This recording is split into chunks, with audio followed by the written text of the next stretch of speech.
Custom Creator here, and we have OGT here and OGL over there. I can't believe there is an Alice in Chains song still that I haven't heard. That's it's a Christmas present, if you will.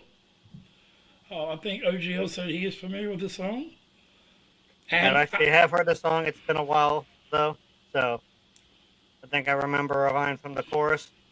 So it will still be the equivalent of a first-time reaction for me. It's nice to kind of go back to the roots of the channel. Lane essentially helped build this channel. Yeah, Lane started this channel, ain't no doubt about it. That's for sure. Just tributes. I think I have like 22 tributes to Lane Staley on the channel. And none of them are knocking the Alice in Chains after Wayne. There is one comparison video of him and William. But other than that, I try not to speak no more of my feelings beneath about that. And most of all, they don't focus on the negatives of Wayne's past. They focus more on his life and his talent and his death. So, and I'm saying this as at this point in time, I wasn't a part of the channel. I was just a fan, and I always liked the how Danny presented Wayne in a positive light. Well, any tribute should, right? I mean, shouldn't have a tribute demonizing the artist. That should be whatever the hell the opposite of a tribute is. All right, let's do it. House of Chains. What the hell have I?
I've never heard this. No, I've never, ever heard this.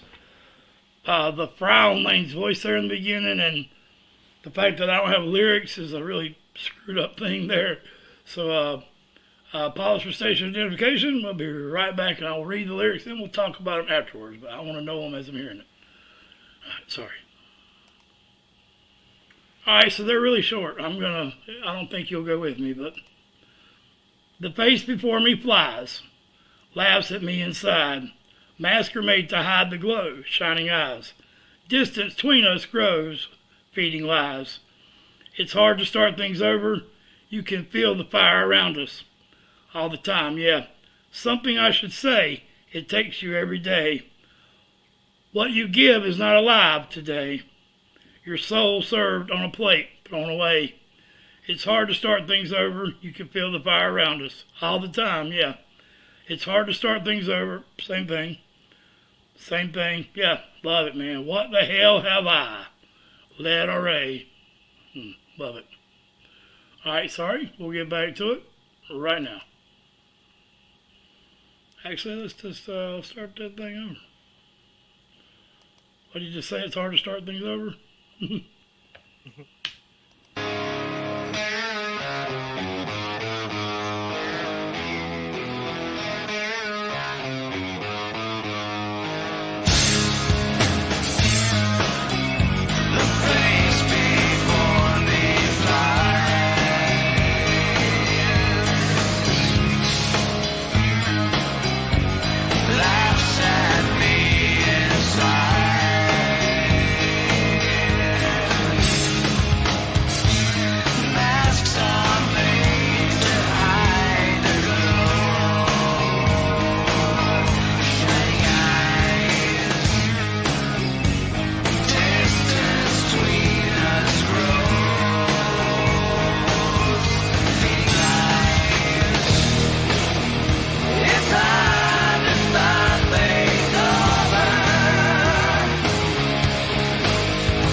sorry, OG. I just had a thought. It's like they took an 80s riff and made it cool. Sorry. Oh, Oh, 80s. Oh, Chill is an 80s guy. So sorry.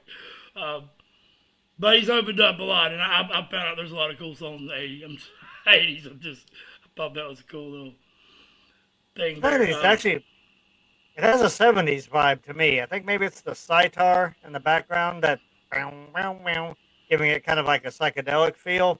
Yeah, and Lane just is singing it in a way where he cuts off the Z in the beginning. Yeah. The lies almost makes it sound like a bee literally in your ear. It's interesting that Alice in Chains is very much sort of, they were the pioneers, I guess, of what would be considered the grunge sound. Well, Soundgarden was really first, but I don't think Alice in Chains was ever anything but a metal band caught in the grunge era. Yeah, I mean, I think even Jerry said that that's what they would consider themselves. Most fans of Alice in Chains would say that they're a metal band, but as far as like how they were pigeonholed, yeah, I think they would be the first of what would be considered the grunge, even like their song topics and that sort of thing. Well, but Alice in Chains toured more with bands like Tool and Nine Inch Nails than they did the other grunge bands. So there you go. Right. And they all come from the same era. But it's interesting that for such a band that was considered at the forefront of moving music forward, a lot of it comes from very vintage influences. You can obviously hear a lot of Sabbath in Jerry's riffage. I know you mentioned to me he was also influenced by outlaw country and things like that. I do definitely want to give a shout out to Jerry. Just his guitar tone and his harmonies with Lane, every bit as much responsible for what we would consider the Alice in Chains sound. And, when you have a singer like Lane, obviously the spotlight is going to be drawn to him because he's got such an amazing voice. And, of course, the tragedy of his passing is only going to intensify that. And I think Jerry sometimes gets left in the shadows, and he should not, because he is an amazing musician, and his contributions are every bit as valuable as Lane's when it comes to creating the Alice in Chains sound. This actually sort of has almost a... Oh, go ahead. I'm sorry? No, go ahead. I was going to say this feels like almost a laid-back groove for Alice in Chains. It's not quite as intense as some of the others. It's dark, but it's dark in almost like a mysterious way, as opposed to like a weighty, heavy way. I was just going to say Jerry did put more work in than Lane in the older days. I mean, if you're going to talk footwork and just hours into the band, definitely did. Yeah. Although I'm prior to Lane, if I had to pick one, I'm just saying the truth is the truth. Lane has such a distinct sound and presence. Yeah, it's hard to deny that he's deserving of the spotlight. But yeah, Jerry is an amazing musician that deserves all the credit in the world. There should never in any area of the globe be a top 10 guitar top 10 ever without Jerry Cantrell being part of the conversation. Never. Agreed. That would be rock and roll blasphemy, in my opinion. Let's get back to it.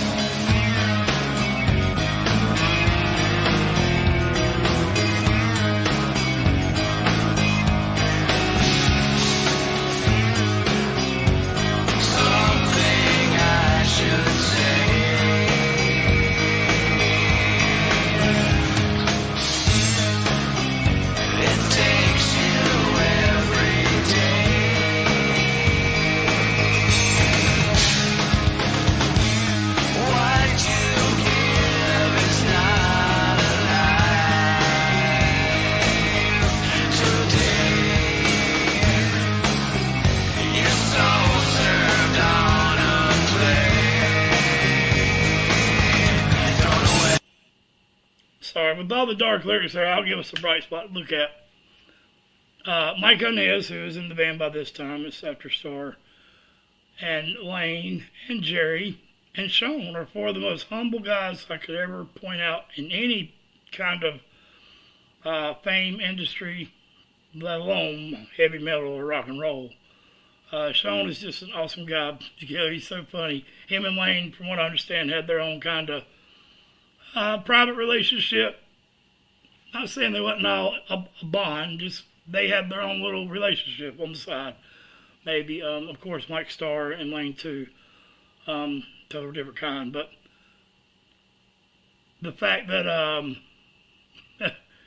Jerry and Lane, Lane gave him a place to stay, and Jerry is still, showing love to Lane to this day, shows the loyalty they have. And Mike Inez is one of the most humble human beings on the face of the earth. So, just thought I would give that little.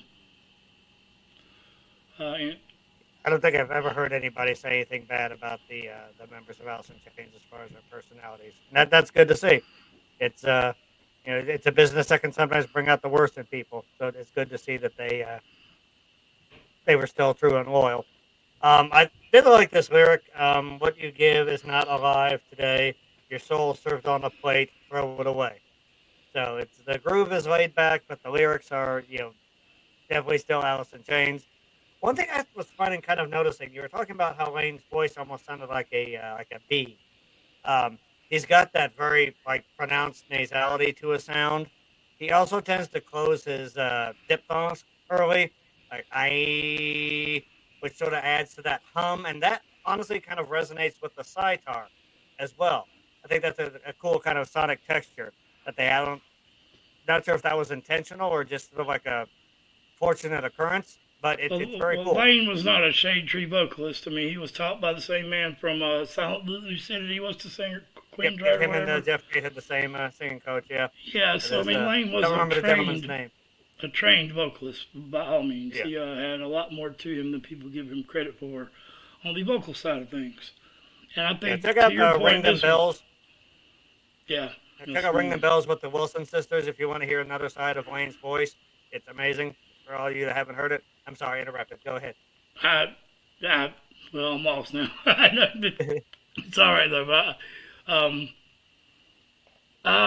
yeah, I don't know. I'll spend forever trying to remember it though. So let's go back just a little, and I love the imagery here. The video is superb. The way it should be. I was gonna say that I think that the vocal choice, the texture, the beat, the hum is all purposeful. I agree with you. That's all I was going to say.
Wow. I want to guess, I don't know what the song's about. I did see a picture of Mike Starr there earlier, and I know this is Mike Inez playing bass. Could this song be possibly about It's Hard to Start Things Over? Could that line in particular be about, with the new bassist?